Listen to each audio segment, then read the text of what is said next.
미국의 유명한 가수이자 방송인인 에디 칸토라고 하는 사람이 있었습니다. 그는 많은 공연을 하고 또 방송을 해서 상당히 유명세를 얻었습니다. 성공한 사람입니다. 그럼에도 불구하고 계속해서 성공만을 위하여 달려가는 것입니다.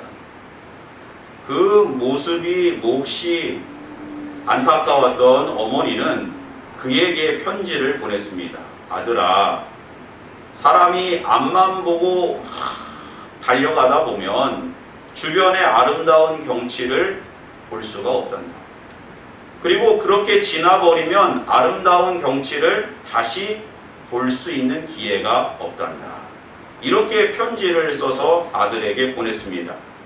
그 편지를 읽고 에디 칸토가 감동을 받아서 자신에게 4가지 질문을 하며 살았습니다. 첫 번째, 나는 진정 가치 있는 일을 하고 있는 것인가? 나는 또한 누구를 위해서 일을 하고 있는 것인가? 또 인생의 참다운 보물을 찾고 있는 것인가? 나는 이웃을 위하여 공헌하는 일을 하고 있는가? 이렇게 자신에게 늘 질문을 하니까 후회하는 일이 점점 사라지고 진정으로 그의 인생이 점점 빛나게 되었다는 것입니다. 이렇게 정말 좋은 질문, 특별히 자신에게 하는 질문은 긍정적인 효과들이 참 많이 있습니다. 유익을 줍니다. 도로시 리즈라고 하는 사람은 질문에 7가지 힘이 있다, 이렇게 이야기합니다. 그 7가지를 다 말할 수 없지만 핵심적인 것은요, 좋은 질문 속에는 답이 있고 방향성이 있다는 것입니다. 성경을 읽어보면 정말 질문의 명수가 계시지요. 누구십니까? 바로 예수님이십니다. 38년 된 병자가 실로암가에서 그렇게 고생하며 힘들어하는 그곳에 주님은 그에게 질문을 합니다. 네가 낫기를 원하느냐? 그 질문이 그의 마음을 찌르고 치유자 되시는 예수 그리스도를 만나게 하고 완전히 새로운 인생이 되게 합니다. 실로암이 끌어오를 때만 바라보는 것이 아니라 누구를 바라보게 됩니다? 예수님을 만나고 예수님을 바라보게 되는 거죠. 또 사마리아 성으로 갔을 때 수가성에 여인이 날마다 그냥 정오에 물을 길러 나올 때에 예수님이 그 여인을 만나서 질문하죠. 뭐라고 질문합니까? 내 남편이 누구냐? 어디 있느냐?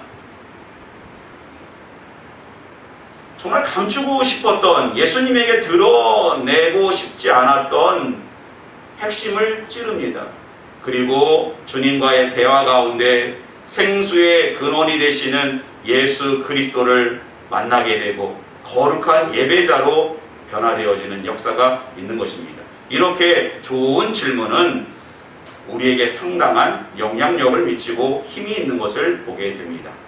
오늘 사도 바울이 본문을 보면 고린도에 있을 때에 윗지방에 다녀 이제 에베소라고 하는 지역으로 들어갑니다. 오늘날 말하면 터키 지역을 말하는 것이지요. 소아시아 지역의 중심 도시가 에베소인데 예전에 하나님께서 아시아로 내려가는 것을 막으셨는데 그 바로 아시아의 중심이 에베소입니다. 그곳에 가서 교인들이 신앙생활하는 모습을 보고 핵심적인 질문을 합니다. 너희가 믿을 때에 성령을 받았느냐? 할렐루야. 우리 스스로에게 오늘 말씀 가운데 질문을 해보세요. 우리가 믿을 때에 성령을 받았느냐? 성령을 받았느냐? 바울이 이렇게 질문한 배경이 있습니다. 에베소 교회를 세우고 하나님의 말씀을 가르쳤던 사람은 누구인가? 사도행전 18장 24절을 보면 아볼로는 알렉산드리아 출신이며 언변이 좋고 성경에 능통한 유대인이라고 소개하고 있는데 바로 이 알렉산드리아 출신인 아볼로가 에베소 교회를 세우고 에베소 성도들을 말씀으로 훈련시킨 것입니다. 너희가 받은 세례가 무엇이냐? 사도 바울이 궁금한 거죠. 요한의 세례입니다. 그렇습니다. 세례 요한이 광야에서 외칠 때, 요단강에서 외칠 때 수많은 유대인들이 나왔습니다. 그의 앞으로 나왔습니다. 회개하라, 천국이 가까웠느니라. 나는 너희에게 뭐로 세례를 준다고요? 물로 세례를 주거니와 내 뒤에 오시는 이는 불과 성령으로. 한번 따라해 봅시다. 불과 성령으로. 불과 성령으로. 그래서 물 세례가 아니라 불과 성령으로 세례를 주신다. 사람들이 세례 요한을 통하여 그곳에서 세례를 받고 회개했습니다. 그리고 세례 요한 뒤에 오시는 예수 그리스도를 기대했습니다. 그럼 그런 사람들이 당시에 요단강에서 세례를 받은, 요한의 세례를 받은 사람들의 믿음이 온전하다고 말할 수 있을까요? 그들은 이제 구원의 길로 들어선 것입니다. 하나님 앞에 죄를 깨달았을 뿐이에요. 자복했을 뿐입니다. 우리의 온전한 신앙이라고 하는 것은 요한의 세례를 지나 물의 세례를 지나 불과 성령으로 내주하시는 성령님 예수 그리스도를 통하여 온전히 하나님의 사람으로 빚어지는 역사가 있어야 될 줄 믿습니다. 주의할 것은요, 바울이 에베소에 갔을 때에 제자들을 만났다 그러는데 이 제자들과 초대 예루살렘 교회에 있는 제자들과는 차원이 다른 것입니다. 가만히 묵상하면 우리가 다 교인이고 그리스도인이고 하나님의 백성이라고 말하지만 정도의 차이가 있을 수 있는 거예요. 여기서 말하는 그 제자 정도는 교회의 멤버십 정도 되는 거예요. 오늘날에 말하면 교회 교인이죠, 교인. 예루살렘 교회의 12제자라든지 수많은 그러한 정말 예수 그리스도의 십자가를 지고 나아가는 그 제자들과는 차이가 완전히 있다는 것입니다. 믿을 때에 요한의 세례를 넘어서 성령의 세례까지 나는 죽고 예수로 사는 고백이 있는 진정한 제자로 거듭나시기를 주님의 이름으로 기원합니다. 요한의 세례에 머물러 있었던 에베소 교인들을 향하여 사도 바울이 무엇을 했는가? 5절 이후를 보면 그들이 듣고 주 예수의 이름으로 세례를 받으니 바울이 그들에게 안수하며 성령이 그들에게 임하심으로 방언도 하고 예언도 했다는 것입니다. 요한의 세례에 머물러 있었던 그들에게 예수 그리스도를 선포합니다. 그리고 안수했을 때에 성령이 임한 것입니다. 그러므로 여기서 말하는 것은 성령 세례를 우리가 받아야 되는데 그것은 방언도 하고 예언도 하고 오순절 계통의 교인들처럼 방언하지 않으면 진짜 믿음이 아니라고 그렇게 말하는 것이 아닙니다. 성령의 내주하심을 말하는 거예요. 성령의 내주하심. 이제 예수 그리스도가 나의 주, 나의 왕임을 고백하는 그러한 진짜 믿음을 말하는 것입니다. 그러면 어떻게 사도 바울은 에베소 교회 가운데 교인들이 성령 세례를 받지 못한 것을 알았을까요? 이런 말이 있습니다. 감기와 사랑은 감출 수 없다. 그렇습니다. 성령의 내주하심과 성령 세례를 받은 사람은 감출 수가 없는 거예요.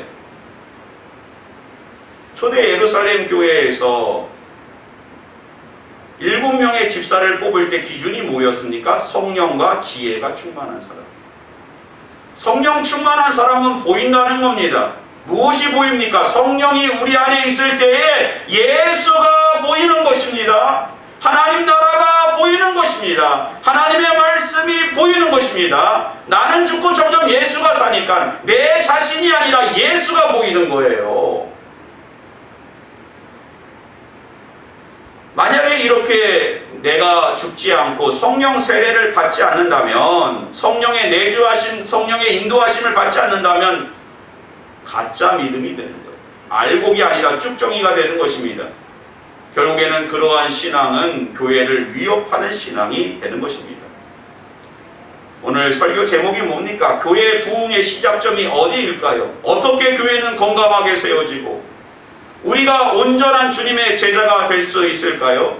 요한의 세례를 넘어 성령 세례를 통하여 온전히 하나님께 붙잡힌 그 한 사람이 우리 가운데 있을 때 교회가 건강해지고 우리의 믿음이 온전해지고 하나님의 사람으로 거듭나는 놀라운 역사가 있게 될 줄 믿습니다. 그럼 진정 어떻게 교회는, 어디에 교회 부흥의 시작점이 있을까요? 6절 말씀 같이 한번 읽어보겠습니다. 시작. 바울이 그들에게 안수함에 성령이 그들에게 임하심으로 방언도 하고 예언도 하니. 아볼로가 가르쳤을 때 임하지 않았던 성령의 역사가 사도 바울이 예수 그리스도를 선포하고 안수했을 때에, 성령 세례가 임했을 때에 성령의 증거가 나타났던 것입니다. 이것이 중요한 것입니다. 요한복음 14장을 보면 성령 하나님을 보혜사라고, 파라클레토스라고 소개합니다. 보혜사라고 하는 것은 지킬보, 한자로 지킬보, 은혜의 스승사. 그러니까 우리를 지키시고 보호하시고 은혜를 베푸시고 사랑하시는 인도자, 선생님, 바로 그분이 보혜사이신 것입니다. 그래서 영어 성경에 보면 보혜사를 상담가, 카운셀러라고 말하기도 하고, 위로자, 컴포터라고 말하기도 하고, 헬퍼, 도움이 되는, 도움을 주는 사람이라고 소개를 합니다. 예수님도 보혜사하셨습니다. 예수님 보세요.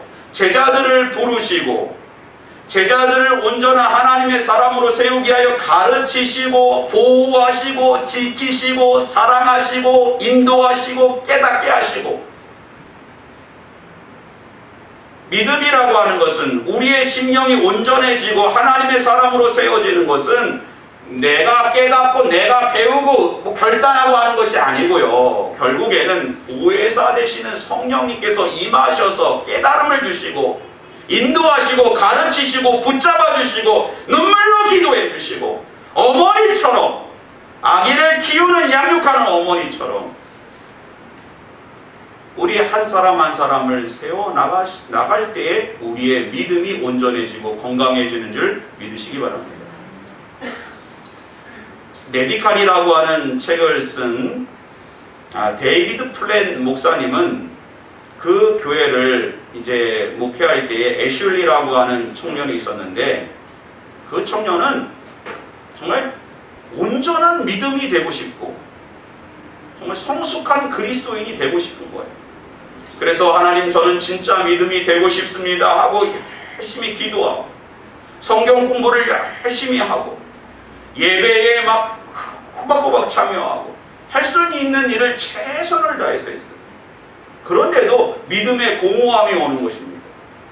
확신이 생기지 않아요. 그리스도인으로서 온전히 세워지는 그런 마음이 생기지 않습니다.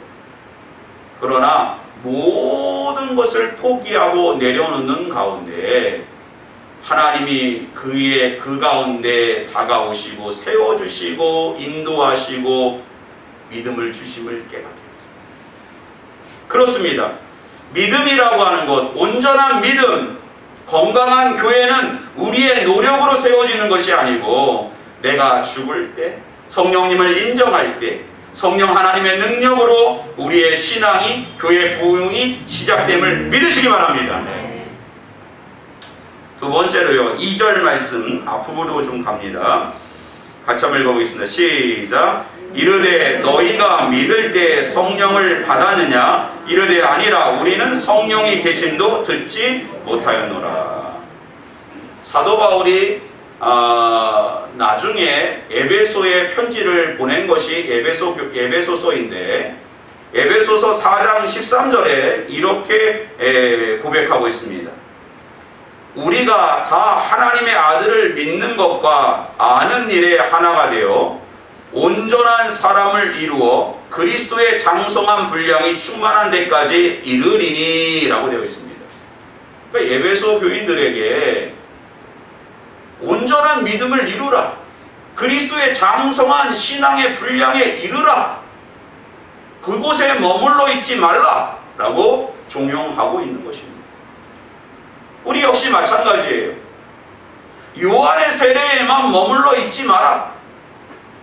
그곳에만 머물러 있지 말고 주님의 마음을 묵상하고 하나님의 사람으로 온전해지고 영향력이 있는 하나님의 백성이 되어라. 내 믿음만 지키려고 하지 말고 주 예수를 믿으라. 그리하면 너와 내 집이, 너로부터 구원의 역사가 시작되고 너의 가정이 구원받고 내 주변이 하나님을 바라보며 민족과 열방이 주께 돌아오는 거룩한 영향력을 미치는 하나님의 사람으로 자라나라라는 것입니다. 그러려면 어떻게 해야 될까요? 믿는 것과 아는 것에 하나가 되라는 것입니다. 사도 바울이 에베소 교회에 믿을 때에 성령을 받았느냐? 믿을 때에 성령을 받았느냐? 이제 믿기로 작정하고 하나님만 바라보는 것이 아니라 하나님 앞에 그릇만 준비하는 것이 아니라 그 가운데 아는 것이라고 하는 하나님의 지혜의 말씀으로 충만히 채웠는가, 성령의 뜻을 받았는가, 성령의 인도하심과 내주하심이 있는가, 그것을 점검하라는 거예요. 교회는 예수 그리스도의 몸입니다. 교회의 머리는 예수 그리스도입니다. 그러므로 우리는 끊임없이 모든 지체가 머리의 사인을 기다리는 것처럼 우리는 날마다 교회의 머리 되시는 예수님께서 우리를 어떻게 인도하시는지 하나님의 지혜를 구하는 저와 여러분 되어야 할 줄 믿습니다. 이것이 중요한 거예요. 여러분, 서기관과 바리새인들이 예수님에게 책망을 받은 이유가 무엇입니까? 그들의 신앙적인 태도는 본받을 만해요. 얼마나 경건의 모습이 있었는지 모릅니다. 그릇은 준비되어져 있어요. 그러나 그곳에 하나님의 지혜를 담지 못했던 것입니다. 이스라엘 사람들은 목축을 하지 않습니까? 그러다 보니까 또 농사도 그 옆에 농사도 짓습니다. 포도원을 해요. 포도. 이스라엘에 가면 포도원이 참 많이 있습니다. 그들은 포도를 따가지고 새 부대를 준비하는데 그 부대를 무엇을 가지고 만드느냐? 양가죽으로 만드는 거예요.